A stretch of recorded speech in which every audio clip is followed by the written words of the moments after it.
Podcast. If you're fans of Hairy Nights, you may want to switch off now. Oh dear.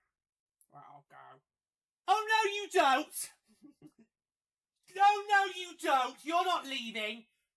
I do not want to sit here and watch you slag off Hairy. Well, you can defend her! Provide the defence! Okay? You can provide the defence, but I'm sorry, it's gotta happen. It's gotta happen. Okay? It's gotta happen. Okay? So, right. So, as we all know, during phase 2 of the expansion process, there was a lot of hoo-ha, faffle, kerfuffle, furore, whatever you want to call it. Drama. There was a lot of drama involving Hairy Night and where she was going. Now, it was clear that Hairy Night was not going to stay in Seattle, despite Seattle really wanted to keep hold of her. And I kind of felt that was clear after phase 1 when they signed and protected Alex Carpenter. Because I kind of felt, even though both Carpenter and Knight both wanted to stay with Detroit, I kind of felt it's going to be one or the other. Yeah, it was basically going to be, right, Sia gets on the protected list first, and if whoever's not, just, cross them off the list now of candidates for expansion because children gone. Yeah. Now, a lot of people did think she was going to Detroit, but obviously it could have been any of these, it was on offer, but Detroit was kind of seen as the likely candidate for Hillary. Yeah. So, in phase 2, we discovered that Vegas used their EFO on Hairy Night, but this did not get reported until very late in the game. I think this is kind of one of the last things to be announced in regards to phase 2.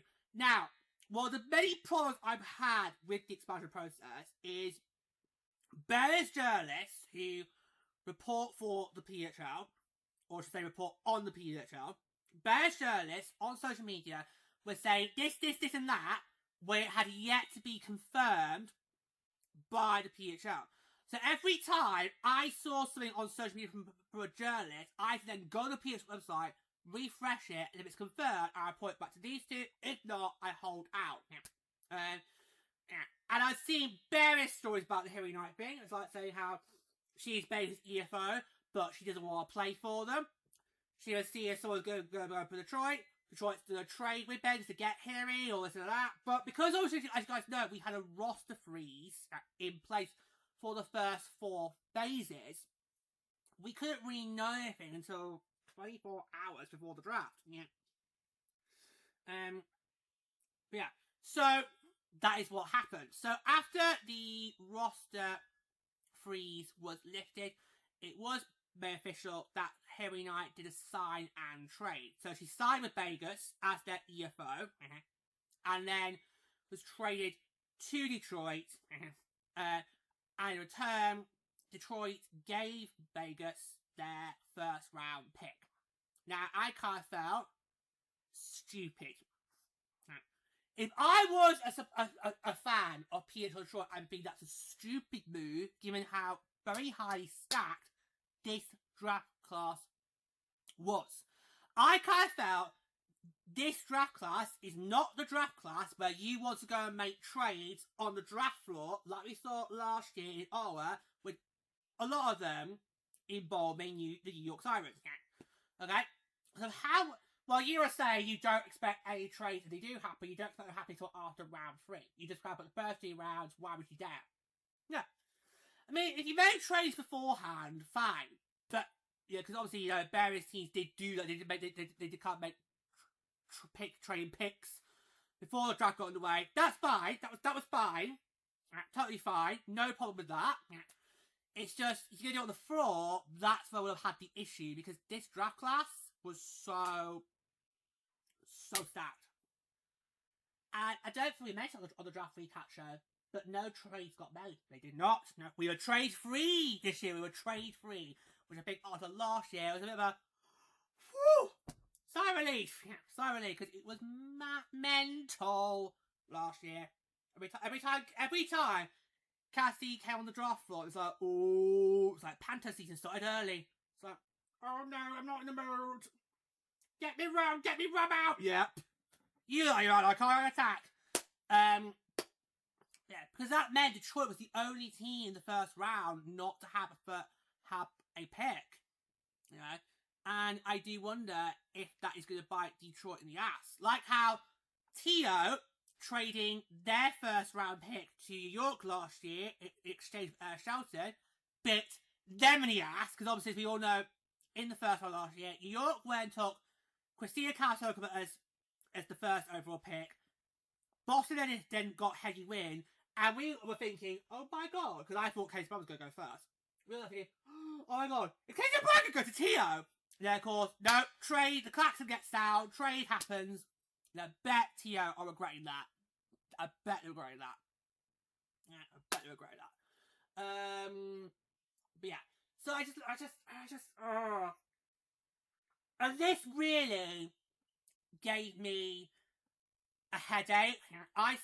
It did. I pretty much spend the rest of the week trying to nurse a almighty headache.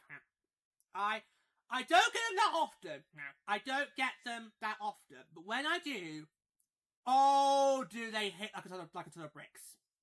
Oh, do they happen bad.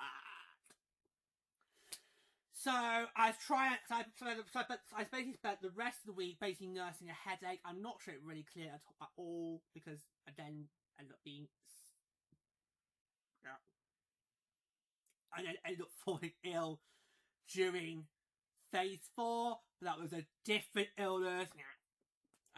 Yeah, it was just like I just couldn't keep track, and also I was having lots of really mixed feelings.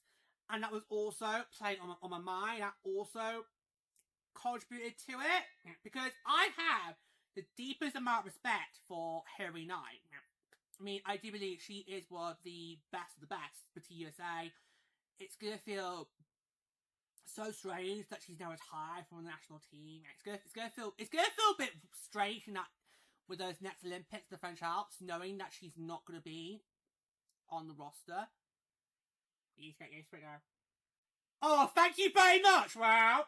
A lot of these players you've brought up with, they are getting to that point now where this could be it. They could now be taking their ass. Oh, well, thanks for that. Thanks for reminding me of my age. Thank you very much for that. Especially how it gets to the French Alps, it will be 20 years since George first got a ball with the women's game. That just feels like a lifetime ago.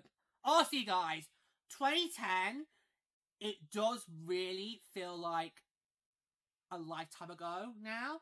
It really does. Yeah, it just feels like, oh my god, what would we give, to just relive that again, like, just for a day? And I was like, I don't think we felt like that we went in from the noughties into the 2010s. We kind of felt that still was quite recent. But moving from the 2010s to the 2020s, it does kind of feel like the 2010s do kind of now feel like a completely different lifetime ago. It feels a bit strange. It feels a bit surreal. But yeah, so I have the utmost respect for it, but I'm sorry. Rules are rules. Yeah. We all knew with the expansion franchise offer, if you were given that, you had to take it. No ifs, no buts. The only two caveats to the EFO was, number one, if more than one expansion team offers a player it, they can choose the team. The other caveat was you could then decide the term. So whether you go for a 1 year, 2 year, 3, or you just max it out and go for the full 4 years, which I think, didn't Darryl Watts do that? Yes, she did. Yeah, she did. Yeah. Darryl Watts maxed out the full 4 years in Detroit. So, get used to having Watts around Michigan because she's staying for the long haul. No, but I'm sorry. Rules are rules. All you players, you agree to these rules. Okay, the Player Association did agree to these rules. They could have made the PHL go back and do different rules, but no, they agreed to these. And here tonight, you are involved with the Player Association, so I'm sorry. Rules are rules. I don't care if you're a superstar. I don't care if you've won 5 Olympic medals. I don't care if you've been on SNL. I don't care if you were at the Oscars. I don't even care if you were named one of the time's influential players. Okay? I don't care. Rules are rules, and we can't make it one rule for them and one rule for everyone else, especially if we want to be a league where we're about equality for all, okay? The rules are there for a reason, and we've agreed the rules, okay? So, that's what I kind of felt. I kind of felt, yes, Harry, we know you're at RHGOT, we know you're definitely going to go to the Hall of Fame along with what we're playing in Schofield, but I'm sorry. Rules are rules. They are there for a reason. Okay?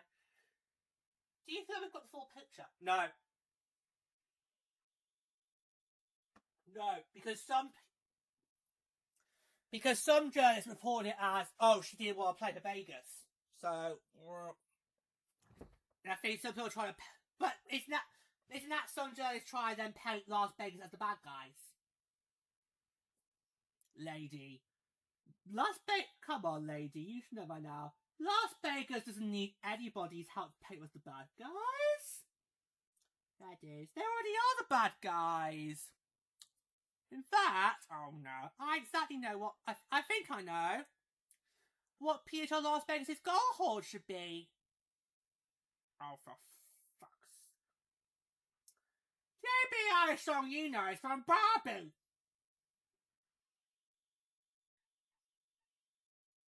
Okay, fair dues, but it was a really nice end credit song. So let's face it. Right, even though I still, to this day, have no clue what the Barbie film was about, you have to admit it was a pretty good soundtrack. I still can't believe there was actually children in the cinema with us. Because it's very, very clear to us, this is not going to be a children's film. Nope.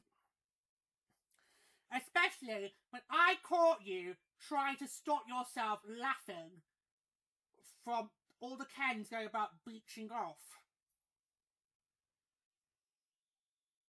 You're doing it now.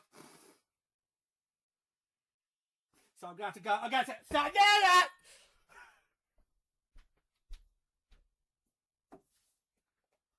Carry on. That was the big thing for the trailer that really lit up Jordan's eyes. Like, pretty boys talking about beaching themselves off. I have no idea. That's no term for wanking. I have no idea. I was like, right. When I first saw it, I thought, what is going on? And then on the second watch, I was like, oh yes, can I join in, please? I would happily beach up with Ryan Gosling. So, still can't believe he played Ken. That was such a bizarre casting, wasn't it? Yeah, I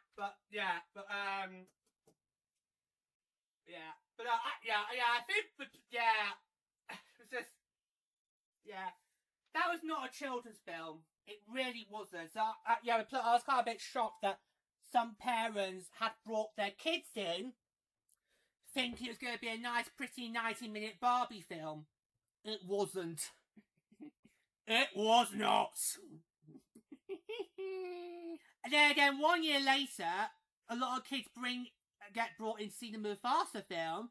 It's also not for children. No, not for children. This is why I'm so glad I'm never going to be a parent, so that I do not be in that position where I do this stupid thing to take my kid and see a film that I know is going to be so inappropriate. Were there many kids in to see Zootopia 2 last year? Not too sure. Because, unfortunately, George did wet himself. Because they kept saying the word dick pics! Come on! How's I going to stop myself from laughing at that? Plus, when we first went to see Zootopia, it was on the day of the EBU's General Assembly. So let's face it, I need a good laugh! I just had to go through a very painful divorce of the Eurovision Song Contest, so So excuse me for needing a good laugh. Yeah. I still haven't watched it back yet on Disney Plus, but I think when I do, I'm gonna have to put the subtitles on, because when we're in the cinema, I definitely heard the word dick pic. So, if I remember rightly, both Zootopia films were very raunchy. They did have some very fruity adult jokes in them. So I was already prepared myself. Okay, how far were they going to push the envelope? And clearly, in the first 20 minutes, it went too far, too far, too far. Sorry, where were we? I got a bit sidetracked about Ryan Gosling and beaching. Where were we? Talking about Las Vegas being paid as bad guy. There we go. Yeah. So yeah, no, Las Vegas doesn't need any help with that. But I do kind of feel it does paint Las Vegas as bad guys, because you've got a player who. Why would he not want to play for them? Yeah. Why would Harry Knight not want to play for Las Vegas? Yeah. So, because obviously I did see that some journalists did play out as, oh, she doesn't want to play for them. Well, do you know who you're writing about? Yeah. You're writing about Harry Knight. Yeah. Why would she not want to play for any particular team? Yeah. Okay. So it's just, that's me. I was like a bit confused. It's like, why are you writing it like that? Yeah.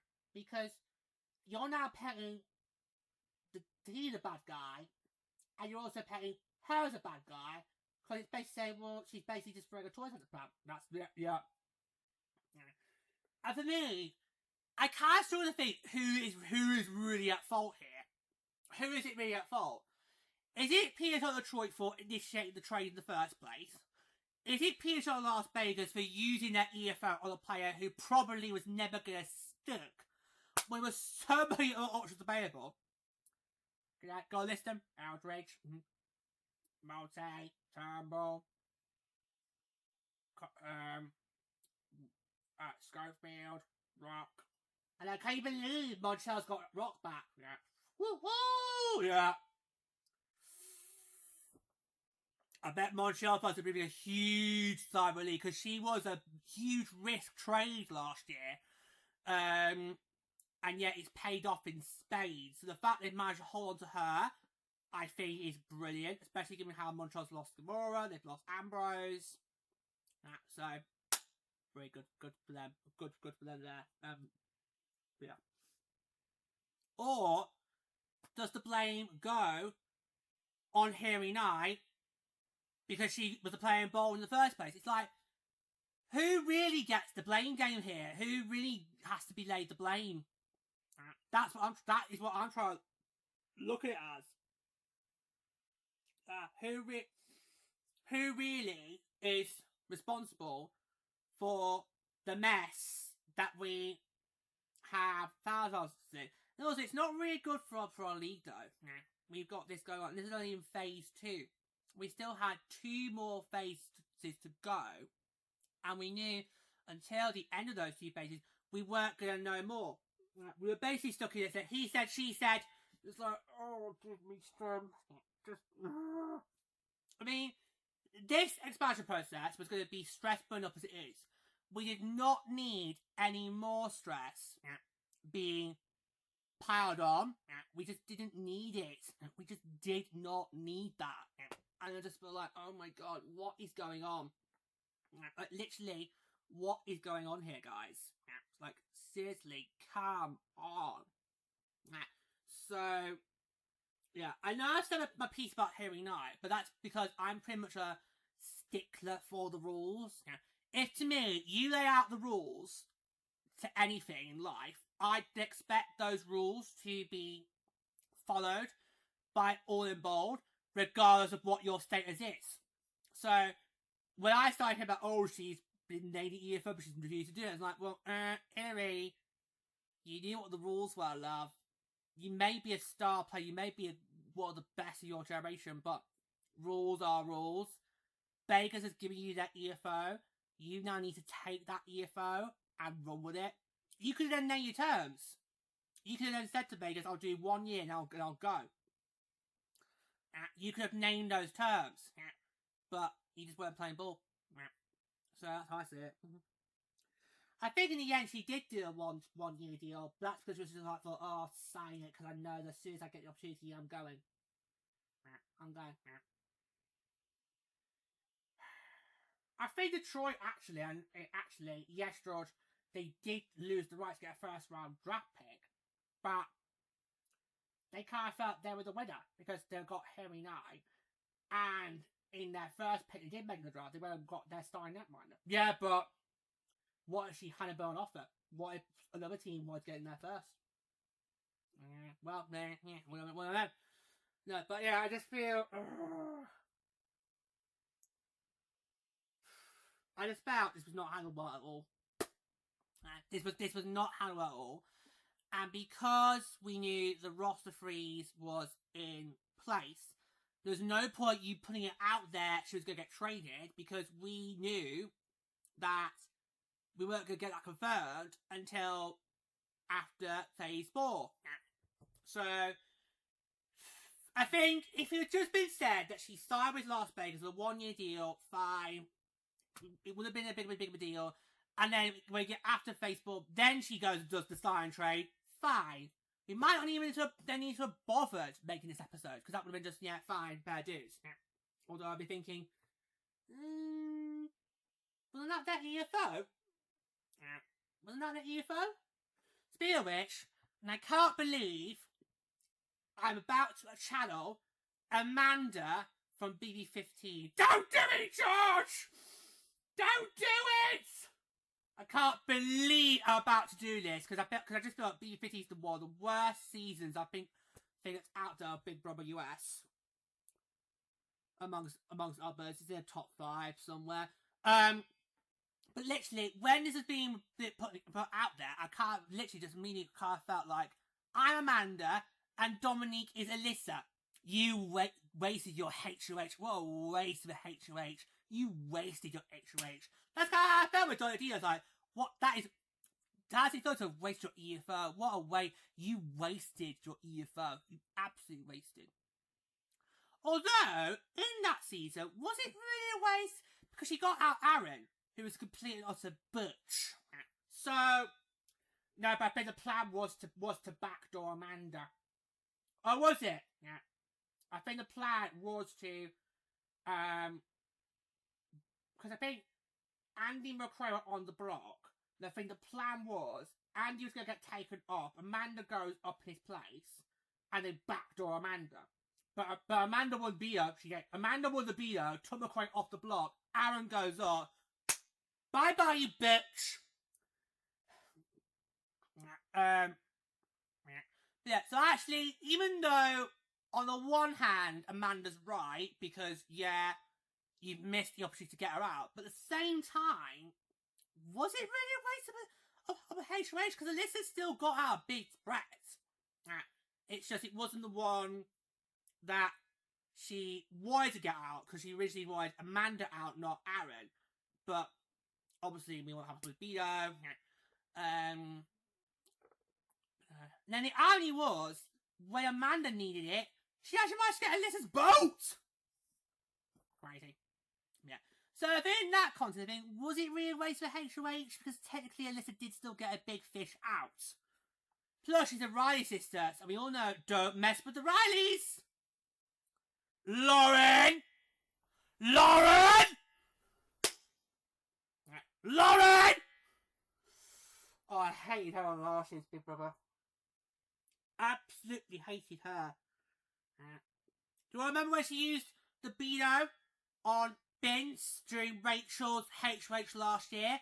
And she did it because, despite the fact Rachel told her, I'm going to put Riley up as the replacement, Laura's like, oh no, she's bluffing. I'm like, girl, have you looked? Do you know who you're in the house with? You're in the house with Rachel Riley. She does not bluff! If Rachel Riley has told you what move she's going to make in the house, she's going to do it. She's going to make that move. And she did. So it's like, for God, Lauren really got on my tits last year. In fact, all of them got on my tits last year. all of them got on my tits last year. It wasn't for Rachel. I don't think I will bother with that season. So the fact that she gets screwed, I got tongue there. The fact she gets screwed in a twist, what makes it worse? But was she a dang one though? I think she easily would have got to file too. The question is, would the jury then swallow its pride and go, well, you have to give it to her? Yeah. I did not like how all those housekeepers basically were like, right, let's take Rachel to jury so we can have her as the move that we can say in jury was the move that helped us get the crowd. And obviously the twist to stop that, because no one got Rachel out. The twist got her out. But yeah. So sorry to bring up bad memories from Big Brother US past, but that's kind of how I felt when I learned that Harry was Vegas' EFO. Like, I mean, it doesn't make me thought of Amanda literally harassing Alyssa. It's like, you wasted. That was a waste of an HOH. It wasn't Amanda. She still got a big fish out. And then you went not long afterwards. So really, it was a bit like, yeah, but honestly. Hamilton started to like bright sparks. Of course, Hamilton didn't use their EFO. So Hamilton started to think, oh, we dodged a bullet there.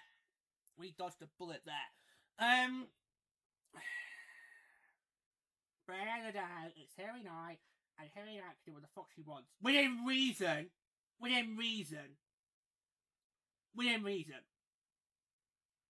So, yeah. So, anyway, we now know it's all been done. Harry Knight is definitely going to PWHL Detroit. It's just... But that, for me, was a completely unnecessary headache. I did not need that. Because this expansion process was going to be stressful enough as it was. The last thing I needed was with World of Faces to get complicated, because there's been messy drama that's been thrown out with only half of the facts, because we weren't allowed to have the full story until after the roster freeze had been lifted. So it was just... I am more stressed here. I did not need. I then spent the rest of the week with a headache. And it's just like, oh. What more shenanigans are going to come our way in phases 3 and 4? Yeah. And if you remember, when we did do our recap for phase 2, we did not bring up Hillary, because we kind of thought there wasn't any point saying, oh, she is one of our Vegas signings, when we kind of all knew that she wasn't going to stay on Vegas. So there's no point of saying, oh, Hillary's one of our Vegas five signings from phase 2. Las Vegas fans get giddy, and then, oh, a few days later, nope, she's not. She's gone to sign and trade. So, I hope Las Vegas fans feel a bit okay, because you have had the thrills of Hillary Knight signing with your team, and then, literally, before she even stepped foot on the ice, she's gone. She's gone. A bit like when Vegas took Jordan Quick from us in the trade deadline. Yeah, because he then went, I think it was to either Columbus or New York. Yeah. As an example. But with the AHL, it's fine. We don't mind skullduggery in the AHL, but when it comes to our PWHL, the less skullduggery we can have, the better. Yeah, that's the way I like to look at it. Okay? So, yeah. But just, so, I'm ready to move on. But of course, couldn't move on without doing an episode on it. So there we go. So I'm ready to move on and close the book on this episode. So thanks so much for joining us all. Until next time, take care.